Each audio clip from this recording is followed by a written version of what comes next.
Jungle.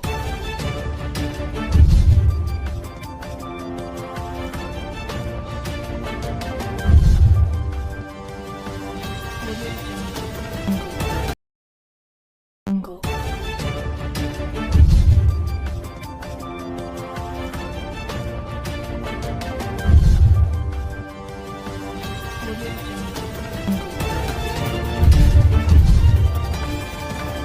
Jungle.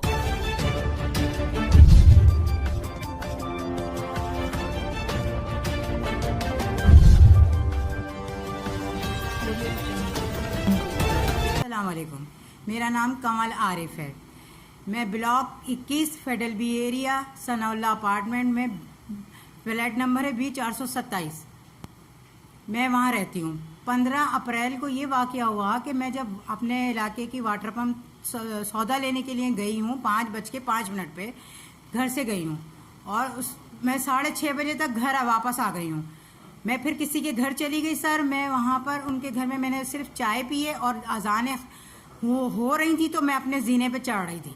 जब मैं अपने घर पर पहुंची हूँ तो मैंने देखा कि मैंने चाबी निकाली पर्स से तो देखा कि ताला कटा हुआ है और उसका कुंडा बाहर पड़ा हुआ है। मैं हैरान और परेशान, मैंने बाहर से कुंडी खोली और मैं अंदर भागी हूँ वॉशरूम की तरफ जहाँ मेरा पालतू कुत्ता था।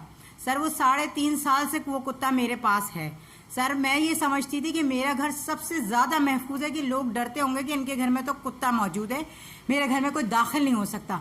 लेकिन मैं हैरान और परेशान रह गई अपना ताला कटा हुआ देखकर। और इसके बाद मैंने ये देखा वॉशरूम में जाकर जहाँ मेरा कुत्ता पालतू बना हुआ था रस्सी से, और उसको वहाँ पर कुत्ते की लाश मौजूद नहीं थी और खून फैला हुआ था। टाइल्स पे खून, बाल्टी पे खून, वहाँ एक ईंट मौजूद है उस पर खून। फिर मैं अपने सामने वाले फ्लैट में मैंने खटका करके पूछा कि सुनो, लड़का आया, मैंने उससे कहा तुम्हारे अब्बू से बात करा दो। उसने कहा क्या काम है? मैंने कहा ये मेरे घर का ताला किसने काटा है, और मैं इतने सालों से आपके सामने रहती हूँ और मेरे घर में कोई नहीं आता, मेरा रिश्तेदार तक नहीं आता, मेरे घर में अंदर किसी को नहीं बुलाती हूँ। और ख़ास तौर पे औरतें तो डरती हैं कुत्ते की वजह से कि कहीं इनका कुत्ता हमें काट ना ले। सर उसके बाद फिर मैं नीचे भागी हूँ कुंडी लगा के, क्योंकि ताला तो कट चुका था। वो वाहिद एक ताला मेरे पास था और वो ताला पुराना ताला था जो चाबी से खुलता है और चाबी से बंद होता है।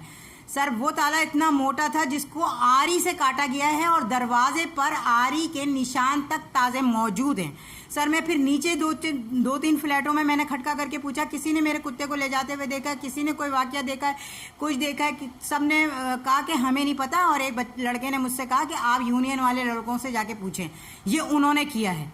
जब उन्होंने ये मुझसे कहा तो मैं यूनियन के ऑफिस में गई अपने फ्लैट के, और मैंने उनसे पूछा। वहाँ पर ये हसन और एहसन ये बैठे हुए थे और इनके दीगर दोस्त बैठे हुए थे। मैंने इनसे पूछा कि सुनो, मेरे फ्लैट में कौन घुसा है ताला काट के और तुम्हारा नाम लिया जा रहा है, और मेरे कुत्ते को किसने मारा है?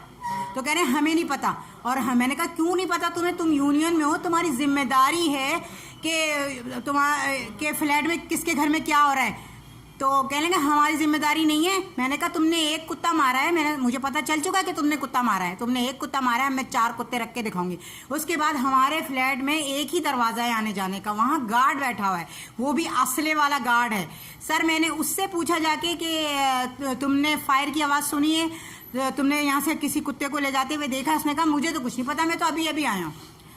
सर उसके बाद मैंने अपने पड़ोसियों के घर से 15 को फ़ोन किया है। 7:34 पर मैंने 15 पे कॉल की है और मैंने उनको एड्रेस बताया है अपने घर का और ये वाक़या बयान किया है। तो उन्होंने कहा अच्छा बीबी, हाँ।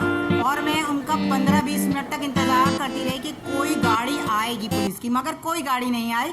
तो फिर मैं अपने इलाके के थाने, जो कि federal B area block 21 industrial area थाने में पहुंच चुकी हूँ, और बिल्कुल तन्हा अकेली।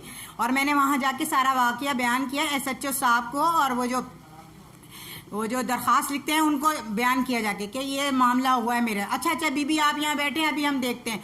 फिर उन्होंने आधा घंटा लगा दिया कि गाड़ी नहीं है, अभी गाड़ी आएगी। फिर 2 पुलिस वाली और 4-5 पुलिस वाले मेरे साथ मेरे फ्लैट में आए और मेरे घर के अंदर गए। उन्होंने वहाँ पे तस्वीरें खींची हैं जगहों की, सब कुछ मैंने उनको बयान करती रही, बताती रही, देखिए कुत्ता यहाँ था, ये था, यूँ था, सबकी तस्वीरें ली। उसके बाद मेरे घर में एक पजामा मिला है जो मेरी टीवी ट्रॉली के साथ पड़ा हुआ है, वो अब सूख चुका है, उसकी भी फुटेज ली है। एक बांस है जिसपे खून लगा हुआ है। मैंने उनसे कहा आप फिंगरप्रिंट्स तो लीजिए, ये बांस मेरा नहीं है और इस पे खून के निशान मौजूद हैं, किसी ने इसको इससे मारा है। तो उन्होंने सिर्फ फिंगरप्रिंट्स वाले को किसी को नहीं बुलाया, उन्होंने सिर्फ तस्वीरें खींच खींच के चले गए। उसके बाद मुझे थाने ले गए और उन दोनों लड़कों से कहा कि आ जाओ, जिसमें से एक लड़का जो एहसन है वो उसमें बैठ गया पुलिस की गाड़ी में और बाकी ने कहा हम तो बाइक पर आ रहे हैं। बाकी ये सब आ गए वहाँ पर और आके उनको अलग कमरे में बिठा दिया, मुझसे अलग पूछगछ कर रहे हैं, उनसे अलग पूछगछ कर रहे हैं। उसके बाद कहते हैं अच्छा जी हम देखते हैं ये मामला देखते हैं। और मैं एसएचओ साहब से ये कहे चली जा रही हूँ कि सर आप एफआईआर काटें, ये लड़के अच्छा अगर ये लड़के नहीं हैं तो फिर कोई तो है ना फ्लैट में जो लोगों के घर के ताले काट रहा है और उनके घर में फायरिंग कर रहा है। इस तरह तो किसी दिन मुझे भी मेरे फ्लैट में मार दिया जाएगा, क्योंकि मैं तो अकेली रहती हूँ, एक बेवा खातून हूँ। मेरे शौहर के इंतकाल को 6 साल हो चुके हैं, मैं उस फ्लैट में 15 साल से रहती हूँ। तो इस तरह तो ये मुझे भी मार देंगे। और या तो मैं बाहर सौदा लेने, हर घर का काम मुझे खुद करना पड़ता है अपना, तो ये तो मुझे बाहर मरवा देंगे या मार देंगे। सर मुझे धमकियां दी जा रही हैं, मुझ पर आवाज़ें कसी जा रही हैं, चुप करके बैठ जा, अपने घर में बैठ जा, आवाज़ बंद कर दे, तेरा हशर भी तेरे कुत्ते के जैसा होगा। मैं थानों के चक्कर लगा रही हूँ, मैं इधर उधर भाग रही हूँ अकेली, मैं दरखास्तें दे रही हूँ। मैंने गुलबर थाने एसएसपी को भी मैंने दरख्वास्त दी कि ये एक्शन लीजिए। फिर उनके कहने पर जो है बड़ी मुश्किलों से एफआईआर कटी है और उसमें इन लड़कों को शामिल किया गया है। मैंने ताले का कटा हुआ कुंडा, गोली का खोल इनको दूसरे दिन दे दिए, जिसकी अभी तक मुझे कुछ नहीं बता रहा वो अब जो कर रहे हैं ना एएसआई कलीम शेख, उन्होंने मुझे, बल्कि वो मुझे कल जो पर्चा एक देकर गए हैं जिसमें ये लिखा हुआ है कि आप गवाह पेश करें थाने में। और किसी ने, हमने पूछगछ की है, किसी ने गोली की आवाज़ तक नहीं सुनी। सर वो बिल्कुल बंद घर था, मैं गैलरी का दरवाज़ा तक बंद करके जाती थी कि अगर कुत्ता किसी वजह से भौंके तो उसकी आवाज़ कम से कम बाहर जाए। सर कोई काम नहीं कर रहे ये पुलिस वाले, मेरा साथ देने के बजाय मुजरिमों का साथ दिया जा रहा है। मुझे इंसाफ चाहिए और मुझे इंसाफ ही चाहिए सर। एक तो मेरे घर का जो कुंडा ताला काटा है उस पे जो जुर्म होता है उसकी सज़ा दिलवाए। एक जानवर को मारने की जो सज़ा होती है मुझे वो चाहिए। मुझे इंसाफ चाहिए। ये खोल किसके इस्तेमाल में, बंदूक किसके इस्तेमाल में, ये खोल मुझे जो घर से मिला, ये लाइसेंस किसके नाम है, ये सब कुछ मुझे बताया जाए कि ये कौन है। और ये लोग कुछ नहीं कर रहे हैं पुलिस वाले, बल्कि उनसे पैसे खा के बैठे हुए हैं सर। सीधी सीधी बात है सर, मैं किसी से नहीं डरती हूँ। ये पुलिस वालों का हमारा है कि ये पूरे उसमें बदनाम करते हैं पुलिस वालों को। ये करना चाहिए कि भाई हम फ़ख्र एक औरत थाने जाए और अकेली बेवा औरत इंसाफ के लिए थानों के चक्कर काट रही है, उसको इंसाफ देने के बाद मुजरिमों को तहफ़्फ़ुज़ फराहम कर रहा है। ना इन्होंने गार्ड को पकड़ा, ना इन्होंने किसी सुना है जमादार के ज़रिए कुत्ते की लाश ऊपर से फेंकी गई है सर, ऊपर छत पर खून पड़ा हुआ है। और मैं जब तक अपने वॉशरूम्स को साफ़ नहीं करूँगी जब तक सर मुझे इंसाफ नहीं मिलेगा सर। और ना इन्होंने जमादार को पकड़ा, ना चौकीदार से पूछगछ की, ना किसी मोहल्ले के लड़के, किसी आदमी, किसी का खटका करके इन्होंने पूछा ही नहीं है। कोई पूछगछ ही नहीं कर रहे हैं, बल्कि मुझसे कह रहे हैं कि आप लाएं गवाह। सर ये मेरा काम तो नहीं है गवाह देना, मैंने तो आपको इतने सबूत दे दिए, सिर्फ एक बंदूक के खोल से पता चल जाएगा सर ये किसके इस्तेमाल में। सर कि इंक्वायरी की जाए, इन लड़कों के खिलाफ की जाए, जो मैंने ताले का कुंडा दिया है, गोली का खोल दिया है, इसके बारे में पता लगाया जाए।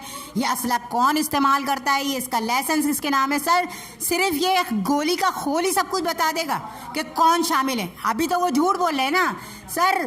कल जब वो मुझे ये पेपर देकर गए ना कि आप गवाह पेश करें, और गोली की आवाज़ तो किसी ने सुनी नहीं है, तो सर, और उन्होंने ये भी मुझसे कहा फरमाया है कि इन लड़कों ने तो हल्फन कुरान पर हाथ रख के कसम खाई है कि इन्होंने ये करा ही नहीं है। तो मैंने भी ये कहती हूँ फिर इस पर कि ऐसा करें, सारे थाने बंद कर दें, सारे कोर्ट बंद कर दें और एक मेज़ पे कुरान रख के, कुर्सी रख के बैठ जाएं और सब मुजरिमों से कुरान पे हलफ ले लें और छोड़ते जाएं लोगों को। ये कोई तरीका होता है एक औरत से बात करने का, बेवा से बात करने का, उसको इंसाफ दिलवाने के बजाय, उसको तहफ़्फ़ुज़ फराहम करने के बजाय। ये तो एक दिन मुझे मार देंगे इस तरह। एसएचओ का बिहेवियर ये है सर कि जब मैं थाने जाती हूँ तो जो बाहर सिपाही बैठे हुए होते हैं ना, वो मुझसे पूछते हैं जी बीबी क्या करने आई हैं। मैंने कहा एसएचओ साहब से मिलना है। वो अंदर मौजूद होते हैं अपने कमरे में, और उनके वो जो बाहर फिर रहे हैं वो मुझे कह देते हैं कि वो तो हैं ही नहीं अपने रूम में। अच्छा आप 2 घंटे में बात आइएगा, आपको फ़ोन कर कर बुलाया था जो आप आई हैं। तो मैंने कहा मैं तो पूछने आऊँगी जो मैंने रिपोर्ट दर्ज करवाई है कि इसके बारे में आप क्या कार्रवाई कर रहे हैं। तो उनका जवाब ये होता है कि एसएचओ साहब अभी तो नहीं है, वो तो राउंड पे गए हुए हैं। इस तरह के इन्होंने मुझे 2-3 दफ़ा इन्होंने मुझे ये कह के भगाया है वहाँ से। तो मैंने कहा ठीक है, मैं अगर आप मुझे ये इजाज़त नहीं दे रहे कि थाने में बैठें तो मैं बाहर रोड पे बैठ जाती हूँ। बाहर रोड पे तो थाना नहीं है ना आपका, मैं बार बार नहीं आ सकती हूँ सर, वहाँ से अकेली आती हूँ मैं वहाँ से, और मैं रात के 1-1 बजे तक थाने में अकेली बैठी रही हूँ सर। ये इनका बिहेवियर था। मैंने आईजी सिंध पुलिस को दिए, सिंध को मैंने डीआईजी वेस्ट को भी दी है दरख्वास्त। मैंने डीआईजी रेंजर्स को नहीं दे पाई हूँ, और चीफ जस्टिस को मैंने पोस्ट की है, गवर्नर सिंध को पोस्ट किए, वज़ीर आला सिंध को पोस्ट किए सर।